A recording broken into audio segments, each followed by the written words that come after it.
Meu nome é Edson, tenho 67 anos, sou casado com Júlia Cristina, tenho 2 filhas, 2 genros e 5 netos.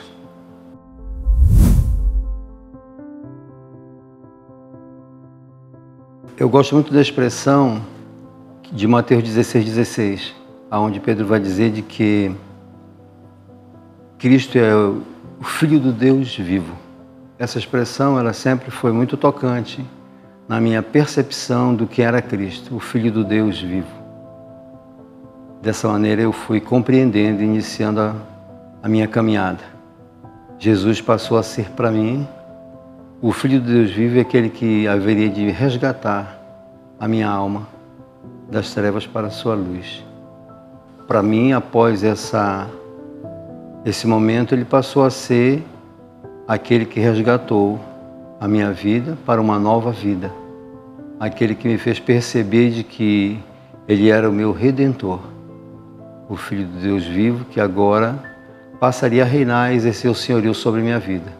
Então Jesus para mim hoje é aquela pessoa ao qual eu me espelho e sigo os seus ensinamentos.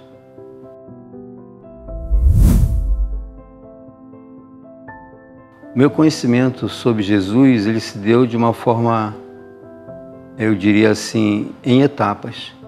Um pouco da minha história, conhecendo Cristo, eu tive o meu início de minha eterna infância com meus avós. E meus avós tinham pouco conhecimento, eu aprendi a ler muito cedo. E a minha avó me deu acesso à Bíblia Sagrada, católica que ela era. E eu lia todas as noites para ela 3 capítulos da Bíblia. Então isso se tornou na nossa casa, eu ainda muito garoto, com a idade de 4 anos, mas já sabia ler. E eu morava com eles, desde o meu nascimento eu morei com meus avós. E a partir daí eu tive acesso à Palavra de Deus através da leitura bíblica sistemática, todas as noites, 3 capítulos. Muito embora eu não tivesse o entendimento ainda, mas a Palavra de Deus passou a ter acesso à minha vida dessa forma. Minha avó, muito católica, me conduzia dessa forma, né, na orientação e na educação em casa. A partir daí, eu comecei a ter o meu acesso à escola, né, tradicional, e alguns homens tiveram parte assim muito importante na minha vida, no conhecimento de Deus e de Cristo. Através dos meus primeiros momentos com o pastor Eduardo França Lessa, que era o diretor de um colégio batista, onde eu estudei a partir dos 9 anos de idade. Lá, ele tinha habitualmente conversas comigo a respeito de Deus e de Cristo. Como eu era uma pessoa que estava frequentemente no colégio, ao longo do dia, porque era um colégio semi-interno, eu findei tendo que ficar sob os cuidados deles em alguns momentos do dia. Gostava muito de esporte e fui desenvolvendo ali uma relação muito próxima. Passei a conhecer os filhos dele, o Eduardinho, que estudou comigo há alguns anos, depois conheci o pastor Elmer, filho dele, mas o pastor Eduardo França Lessa foi assim um expoente na minha vida, onde tudo começou com ele, me fazendo conhecer Cristo e habitualmente me falar que eu ainda seria um servo do Senhor. Então eu fui assim orientado na minha infância muito por ele no colégio. Passei 4 anos no colégio sob essa influência, né, do pastor Lessa e da professora Eglantina, que é a esposa dele. Quando saí de lá da cidade onde estava com meus avós, já na idade de 19 anos, retornei a Manaus para rever meus irmãos e meus pais. Meus irmãos, o Moisés e o Edmilton eu não conhecia, porque eram bem novos, né? Eu já estava há algum tempo, tinha uma grande, assim, desejo de jogar futebol. Jogava bem futebol, vim para cá, para Manaus com essa disponibilidade. Só que aqui Deus alterou toda a minha trajetória. Eu já conheci o pastor Antônio de Oliveira na época, que eu vim aqui nas férias, né? Já tínhamos uma amizade, assim, eu de adolescente, com ele. E a partir daí eu comecei, aos 19 anos, quando aqui cheguei, já de mudança para ficar com meus pais, eu reencontrei o pastor Eduardo, o pastor Antônio de Oliveira. E aconteceu uma das experiências mais assim agradáveis na minha vida, porque ele tinha uma sede por ensino, por ensinar e por nos levar a ensinar, a aprender. E eu me recordo que eu cheguei numa quarta-feira e nessa mesma quarta-feira eu vim à igreja, trazido pelo meu irmão Edmilson, que Deus já o chamou, e encontrei o pastor Antunes. Ele falou muito rapidamente comigo. Na quinta-feira, ele estava na porta da casa da minha mãe, em um jipe que ele tinha, e perguntando se eu lá estava. Eu estava em casa, a minha mãe me chamou, e ele: "Estou aqui, vim falar com você." Aí ele disse umas coisas assim que é difícil às vezes você encontrar essa disponibilidade. Ele perguntou se eu estava com a minha transferência da escola. Eu falei que estava. Aí ele pediu que eu mudasse uma roupa, vestisse uma roupa, e fui com ele no jipe e ele me matriculou no Estelita Tapajós. Foi ele quem fez a minha matrícula. A partir daí eu me dediquei aos estudos, ele me acompanhou e eu segui minha caminhada. Logo em seguida me envolvi com a atividade de trabalho no Distrito Industrial, fiquei lá 25 anos e passei a ter a frequência na igreja, vindo através dos meus irmãos que já estavam na igreja. Meus pais eram católicos, mas nessa altura já estavam aqui na igreja, já haviam vivido o processo de conversão, minha mãe e meu pai, e eu fui então acolhido aqui, já no ministério do pastor Miguel. O pastor Antunes era membro da igreja na ocasião. O pastor da igreja era o pastor Miguel Orvati. Então eu passei a acompanhar nos cultos na EBD, e a minha conversão ela se dá de forma progressiva na minha visão. Eu fui conhecendo Deus assim, através das mensagens, através dos ensinos da escola bíblica, e alguns professores da EBD foram muito influentes na minha vida. O irmão Floriano, dos Anjos do Vale, foi meu professor durante um longo tempo. O irmão Floriano é pai do Paulo Judson. E outro professor que tive na EBD foi a Vilma, que durante um tempo me instruiu muito na palavra. Tive como professor João Florencio e Osaná Florencio de Menezes, que também me auxiliaram muito na compreensão da palavra. E a partir daí eu percebi que eu fui conhecendo Deus e a palavra, e progressivamente ele foi penetrando na minha vida. Eu não tenho assim uma experiência de conversão explosiva. Eu tenho uma experiência de conversão paulatina, de Deus falando comigo e me levando para o caminho dele.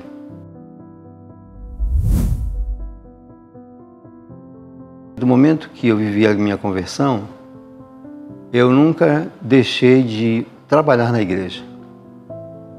Essa é uma das coisas que eu penso muito. Como se deu essa minha caminhada. Quando eu digo trabalhar na igreja, é envolvimento com o evangelismo, envolvimentos com as atividades ministeriais da igreja. Tive o privilégio de ser muito jovem, ainda primeiro vice-presidente da igreja, no ministério do pastor Miguel.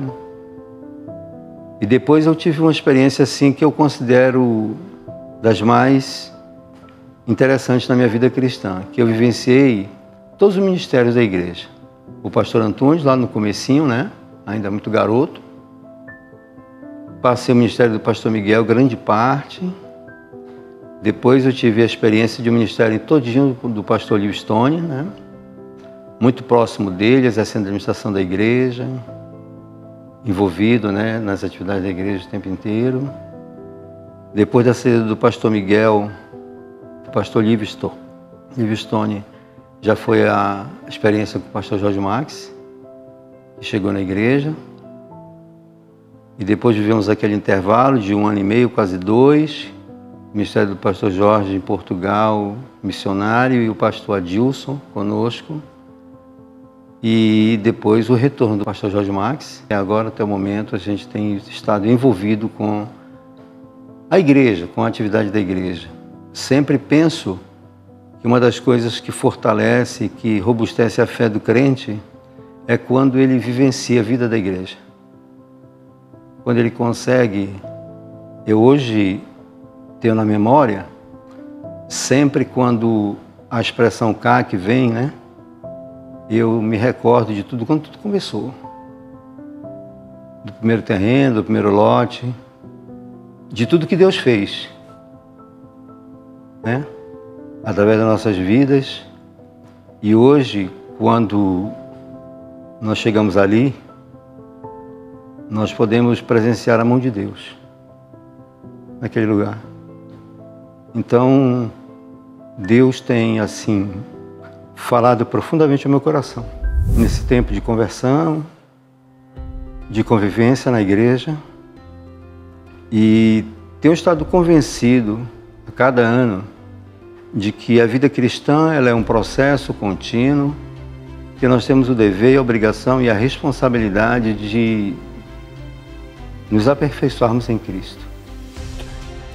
Esse aperfeiçoamento, ele é responsável pelos efeitos na comunidade, na vida da igreja. Hoje eu posso assim olhar, e uma das coisas que me emociona muito na igreja é que eu reconheço que eu nada sou, eu jamais conseguiria chegar onde cheguei no que diz respeito ao conhecimento de Deus se Ele não tivesse me acolhido. Eu nada poderia ter feito, mas hoje a minha maior alegria é poder ver minha descendência partilhando da fé. Eu penso que esse é o maior presente. Eu sempre converso com um irmão aqui da igreja, no dia 31 de dezembro ele vem para o culto. Todos os dias 31 ele vem para o culto, mas ele não vem nos demais dias do ano. E ele sempre fala assim: Edson, eu estou muito emocionado quando eu vejo o pastor, agora o pastor Jorge, chamando os coordenadores, os membros da diretoria. Aí eu olho, vejo tu lá. Ano a ano, você está em algum lugar. Mas não é só você, não. Eu vejo a Rise, eu vejo a Juliana, eu vejo o Lucas, e assim ele vai citando. A descendência da família que Deus me deu. E eu sempre digo a ele que Deus pode proporcionar a ele também. Então, na minha experiência do meu viver no Evangelho, só tem me trazido alegrias e satisfação de poder servir esse Deus. Aprendi que nessa caminhada de fé, as dificuldades às vezes são gigantes, mas nós servimos a um Deus que tudo pode, a um Deus que visita nosso coração, a um Deus que não nos abandona. Então, a minha experiência de vitórias com Cristo e em Cristo, elas são gigantes. E eu penso que hoje, nesse tempo, que são difíceis, né? Eu penso que são dias em que nós temos que mergulhar mais e mais no conhecimento desse Deus, na palavra dele, e dedicarmos tudo aquilo que já aprendemos sobre o Evangelho, sobre Deus, de tal maneira que exerçamos influências boas, influências que venham a estimular pessoas a seguir a Cristo. Então, na minha experiência da minha caminhada com Deus, ela se deu, a minha conversão, dessa maneira. Dessa maneira, assim, paulatinamente Deus foi acrescentando convicção, foi acrescentando confiança, foi acrescentando tudo aquilo que eu precisava para testemunhar de Cristo. Então eu penso que vivemos hoje num estágio de maturidade que Deus nos proporciona que tenhamos para poder contribuir com a palavra e com o ministério que servimos. Mas a minha experiência se deu assim, sem muito alarde, com busca, né? Dia a dia, e sempre envolvido com as atividades da igreja. É um conselho que eu dou. Envolva-se sempre, frequentemente, com o que a igreja está a fazer, para você poder falar dos milagres de Deus, né? Na vida da igreja, do seu povo.